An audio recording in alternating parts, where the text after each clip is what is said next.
Okay, welcome back to part 2 of the guided notes for section 7 on polynomials. When we parted, I asked you to find a polynomial with a leading coefficient of 1, so that has roots only or zeros only at 3. So what I wanted you to do was take this idea of the multiplicity where all the roots happen in one place and multiply this out, this factored form out, so that you get something like x squared minus 6x plus 9. There's an example of a polynomial that has roots only at 3. Now, find a polynomial with integer coefficients with such zeros. I could also just take that polynomial and multiply it by 3, right? And if you think about our work with transformations, all I'm doing here is making a vertical stretch on this polynomial. I'm not changing where the roots are. So what I end up with is 3 times x squared minus 6x plus 9. So I can make another equation, 3x squared minus 18x plus 27. This polynomial also has roots only at 3. In fact, it's going to turn around, just touch, where x equals 3. My first one is going to be more standard. The second one, where I've multiplied by 3, is going to turn around and touch at 3. It's just that it's going to be a vertical stretch and be a little bit more narrow than the original. Okay, now we talked about even multiplicity and odd multiplicity. If it's even multiplicity, such as a root x minus a, let's say, that's squared, or x minus a raised to the 4th, etc., then it's just going to touch the x-axis and turn around at that value of a. If there's odd multiplicity, like x minus b to the 1, or x minus b to the 3rd, etc., 1, 3, 5, if the power is odd, I have odd multiplicity, and I'm going to just cross the x-axis. Well, that makes sense. Think about an even multiplicity, right? X squared, the parent function, where it just touches at 0 and turns around. Think about the odd multiplicity of that parent function, x cubed, where it crosses where x equals 0. So this is where your knowledge of parent functions will come in really handy and be able to help you in thinking about bigger and more complicated concepts. Okay, now we're going to take all of the notes on this page based on example A. There are 3 pages to this packet. I'm going to reference all of the things from this packet in this one question.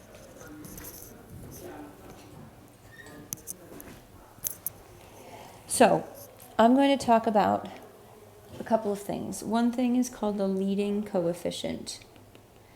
It's just what it sounds like. It's the number in front. In this case, the leading coefficient is 1. If the leading coefficient is positive, the number doesn't really matter. It's whether it's positive or negative. If the leading coefficient is positive or negative, that's what I'm looking for. Okay, I'm looking for the degree of this polynomial. That's the highest power. In this case, that is 3. So I know now that the parent function comes from a cubic function, so I can already get an image in my mind's eye of what this is going to look like.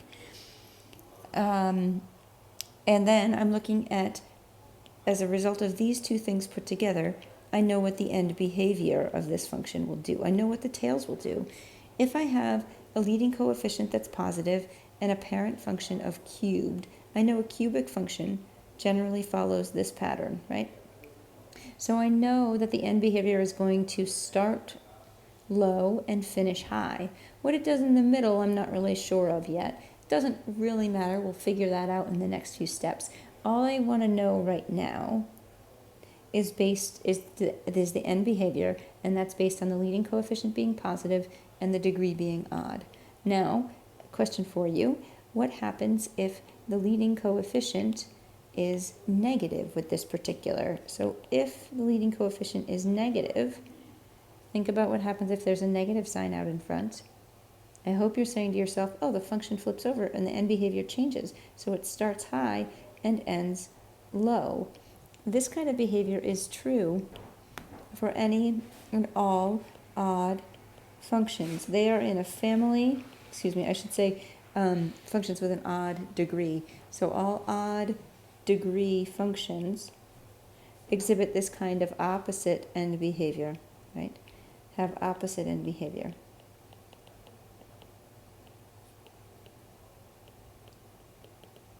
Now, when you think about an even function, not an even, a function with an even degree function, you'll notice a couple of things. You'll notice that a function that has an even degree, x to the fourth or x squared, will open up, right? And will have the same end behavior.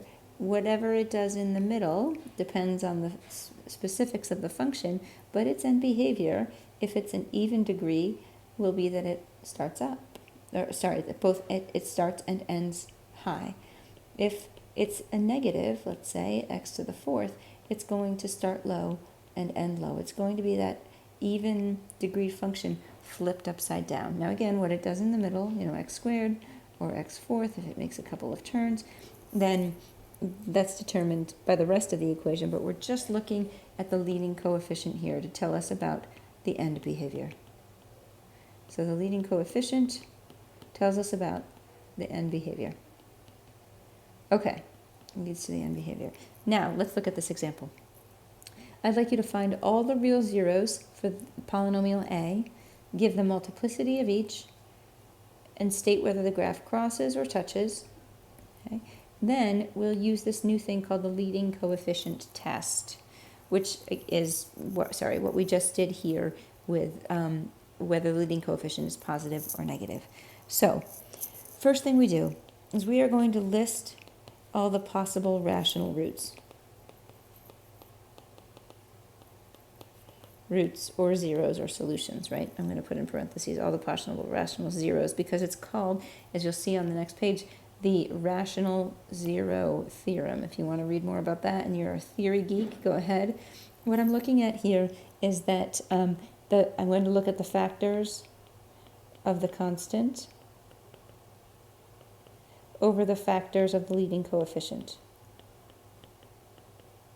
So I don't have to look anywhere beyond this graph right here, this equation right here. I want the factors of 8, which are plus or minus, I want the factors of the constant, the factors of negative 8 over the factors of the leading coefficient, which is 1.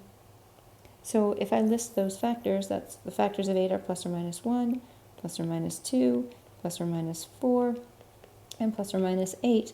And of course that's over plus or minus 1. So if I were to list these, the possible rational factors of this are plus or minus 1, 2, 4, and 8. What that means is that the possible places, if there are actually rational roots, those rational roots will occur at plus or minus 1, 2, 4, or 8. Okay, now let's get to it and see where those actually are. The process here is synthetic division. So you need to be very good and very comfortable with synthetic division before you can go on and do this homework. So if you need a little refresher with synthetic division, go back to the guided notes on homework 6, and you'll be good to go. Do a little practice and you'll be all set. Okay, so with synthetic division, I kind of have to do a little guesswork first to get the first root, and then it becomes a lot easier from there. So I am going to first, because of that rational zero theorem that we talked about, sorry, not the rational zero, the remainder theorem that we talked about yesterday, I'm going to find f of 2. I'm just going to guess. I'm going to pick 2 and plug it into the original function. And what I'm looking for is to see what happens when I plug 2 into this function. I get 8 plus 8 minus 8 minus 8. I end up with 0. We realized yesterday that if a function equals 0, then I know that 2 is a root of f of x, right? That means if I did synthetic division with 2, I would get 0. I'm going to do synthetic division with 2 because I know it will divide in evenly. And what I'm going to do, if I know it's a root, and I do synthetic division with 2, I put in 1, 2, negative 4, and negative 8. What I end up with when I do this is 1, 2, then I multiply, or add those and get 4, then I multiply and get 8, then I add and get 4, then I multiply and get 8. Sure enough, I've got a remainder of 0. This polynomial is x squared plus 4x plus 4. I should try to factor that. So if I try to factor x squared plus 4x plus 4, what I get is x plus 2 and x plus 2. So the factors of this polynomial are x minus 2, because x plus 2 is the 0, so x minus 2 is the factor. And then x plus 2 occurs twice, and that is the factored form of this polynomial. What that means graphically we'll talk more about later, but algebraically for now it means that the roots are at x equals 2 and x equals negative 2. It's going to touch where it is going to cross where x equals 2, because there's a single root there, and it is going to touch, where x equals negative 2, because it's a double root. What I'd like you to do now is plug this into your calculator and take a look at it and see if, in fact, this function crosses the x-axis where x equals 2 and turns and touches where x equals negative 2. All right, I will see you in the next video.